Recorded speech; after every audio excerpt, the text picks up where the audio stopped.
Hey everybody, it's Kevy Kev back with another episode of Dad Mafia. All dads are welcome. I'm gonna skip the intro, man, because I'm tired of that shit. Here in an undisclosed tropical location. Had to get out for a couple of days for a little mission, and today's topic is gonna touch on something that I'm going through right now because of said mission, which is separation anxiety from your kid. And sometimes I notice it more than other times I have to travel or whatever.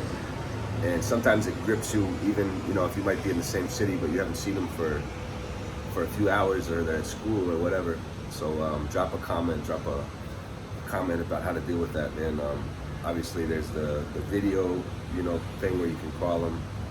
I don't like doing video chats with them because I don't know, man. I was born before the full digital age, and so that's just not natural to me anyways. But I do send him videos.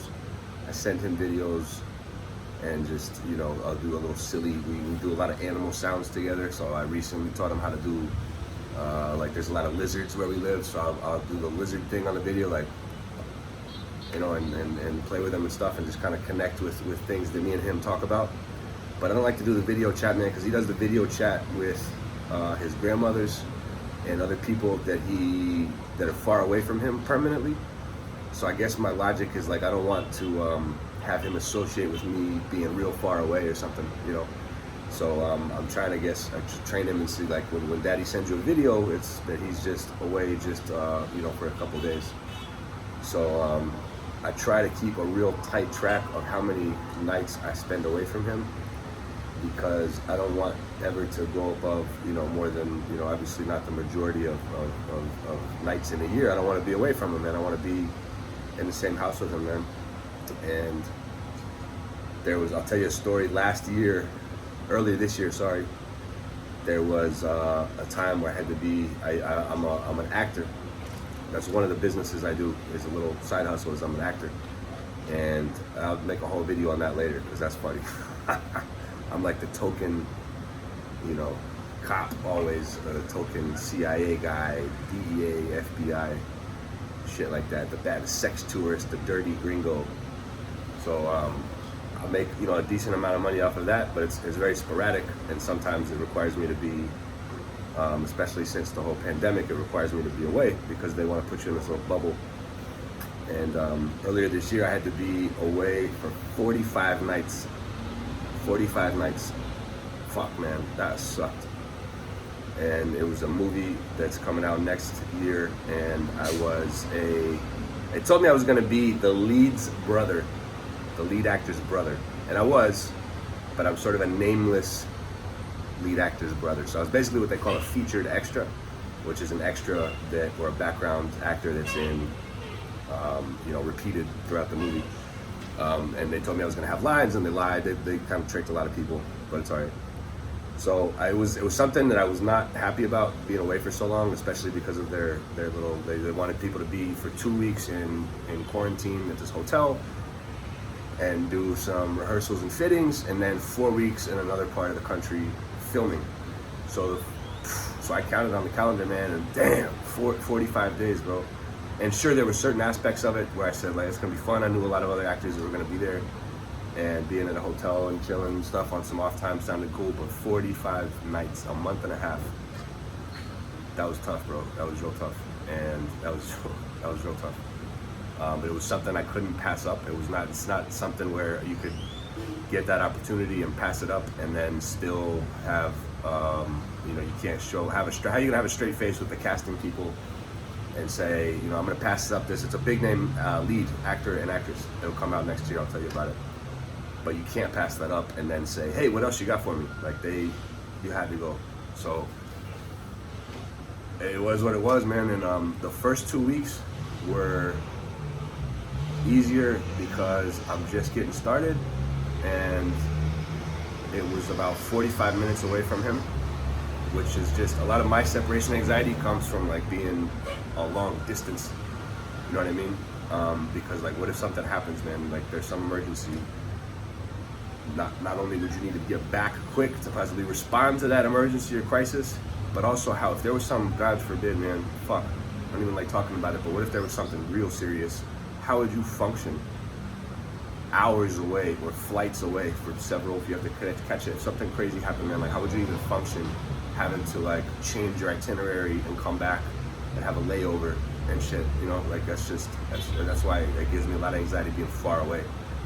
And so the first 2 weeks were different because I'm 45 minutes, and you know, I was just sort of happy that we're meeting new people. You're excited about the projects. There's some distractions, and then when we got to filming, it was 4 weeks of filming, and we didn't film every day. We were on set, I think, maybe 20 days out of those 30 days, and you know, so there were several days off and stuff, and that was worse, man. Like being. I remember one time, bro, the worst part of that stretch was the middle, because I had already been missing him for 3 weeks, and I knew I had 3 more weeks to go, man. And I wasn't able to be like, oh, I'm halfway through. It was just like, fuck, man, I miss him, and I got 3 more goddamn weeks, man. I worried about him, and I would send him, like, I still didn't want to do the video chat stuff, and also like I was on set for sometimes night shoots and early in the morning. Had to get up a lot of times at like 3 and to catch the bus at, you know, 4:30 to be on set at fucking 6, you know what I mean? And so every morning I made sure that I sent him a video greeting so that every day he knew that I was thinking about him and that he had a connection. But I don't know, tell me what you guys think, but I don't like doing the video chat unless maybe, you know, I'm not telling nobody not to do it, but for me, I don't want him to associate me with being far away in the way that he sees other people on video chats. And I'm curious to know, like, what's, you know, that's gotta be hell, man. I had a friend, one of my good friends, man. He is in the National Guard, and he was deployed to Iraq like 2 years ago. He's been on several deployments, but this was, I think, his first deployment when he was a dad, and he was out, was it a whole 9, 12, 18 months? I don't know what the deployments are, but too motherfucking long, man. And I remember asking him when I got the movie, I was like, what did you do, man? He was like, broke my soul. You know, and this is a dude that is a trained soldier. And so I was like, man, I don't know how I did it, man. And, you know, drop a comment. I don't know what it's like for fucking incarcerated dads. That's got to be hell too, man. That's got to be a special kind of hell, man. Like, I don't know if some dads might be living a crazy ass life and then come around and sober up and come correct, and then they realize they got a kid that they can't see for years or decades. And man, like, that's got to be fucking hell. So I just I empathize and sympathize with dads that from extreme circumstances really can't see their kids, man. I feel super lucky where I'm at in life, where I can mostly control how many nights away I am from him, and that's I feel really lucky for that. And man, drop a story, bro, how you deal with it. I know maybe there's dads too, because of economic reasons. Like, you know, I'm sort of lucky. I guess maybe people are lucky now because of the remote work, but I know it's also got to be hell for dads too. If you got like a square dad that's a family guy and never spends a night away, and then for financial reasons might have to go get work in another city or whatever, and that's got to be shitty, man. If you're a dad that's not used, I'm used to traveling, and if you're not used to traveling and you have to be away from your kid, man, that might be a special kind of hell. Because I enjoy traveling, but if you are someone who's uncomfortable traveling and staying in hotels or whatever, and then you have the additional anxiety of being away from your kid, you know, that's got to be tough, man. The first time I spent any time away from him he was like 2 months, and I was away for 5-6 days to visit my nephews. And I'm real tight with my nephews, man, but that was, I ended up crying, man, just because, like, they were sending me videos of him, and he was still real new and chunky and gooing and stuff like that, man. And I just broke down, man. And you feel a lot of guilt because they're so delicate at that age.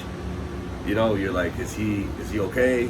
Man, it sucks. But so I guess if you have a way to deal with that, share that, man, for the Dad Mafia community. And if you are new to that feeling, it's a totally natural feeling, man. That's your little buddy. That's your little, you know, your little princess, your girl, your boy. Like, that's your little teddy bear, man. If you were a kid, you had a little teddy bear, and when you were a kid, you probably were crying because you had to sleep with it, and your mom and dad would go find it for you, and so you're really, it's no different.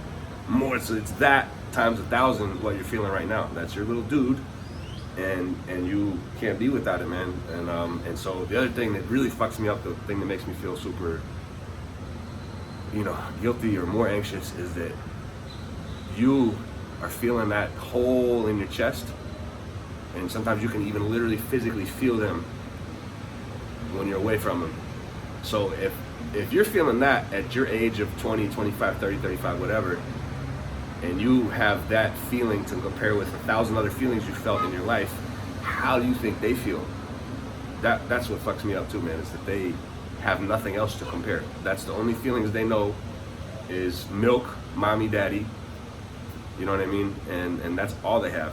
And so when you take away your embrace from them, that's fucked up for them, man. And so that's also why I try to be as healthy about it as possible when I have to be away from them, and try to limit how much I will away from them. And I try to make sure that people go to the house a lot to just sort of like compensate for the presence in the company, and to also sort of maybe trick them. Like if the stimulation of having someone new or someone else in the house can distract him from the absence of me, then that's probably better than just having a void, But that trip, that movie filming, like I said, the middle of it was the hardest, man. And I remember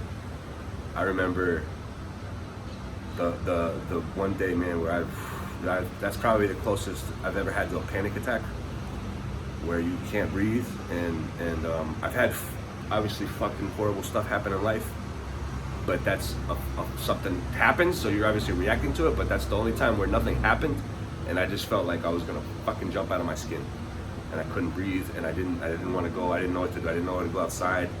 I didn't want to go. I didn't want to see anyone outside. Just staying at this hotel, which was like a fishbowl of all the actors and the crew of this fucking movie. I see them all day on set. Don't want to see them. I also don't want to stay in my dingy ass hotel room.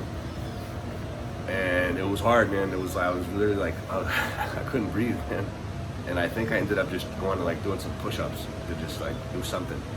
So, man, separation anxiety is real.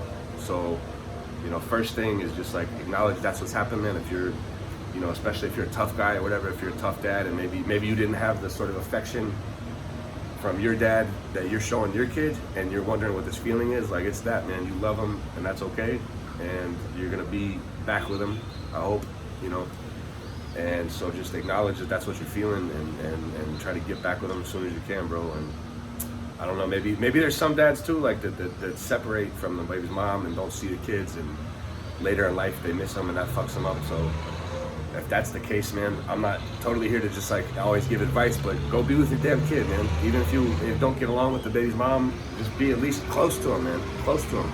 Go rent a house around the fucking corner from him and just be close. I bet you feel a lot different. And because I've always wondered, like, when you see dads that live in other cities, man, I couldn't do it. Obviously, when they're older, maybe they gotta be free and go explore the world and all that. But I couldn't be at totally another city from a small kid, man. That would fuck me up. So, anyways, man, drop a comment, a like, subscribe, drop a dad tip. This is Kevy Kev, and I'm glad. Hope you guys have a good, do some good dadding today, and I'll see you guys next time.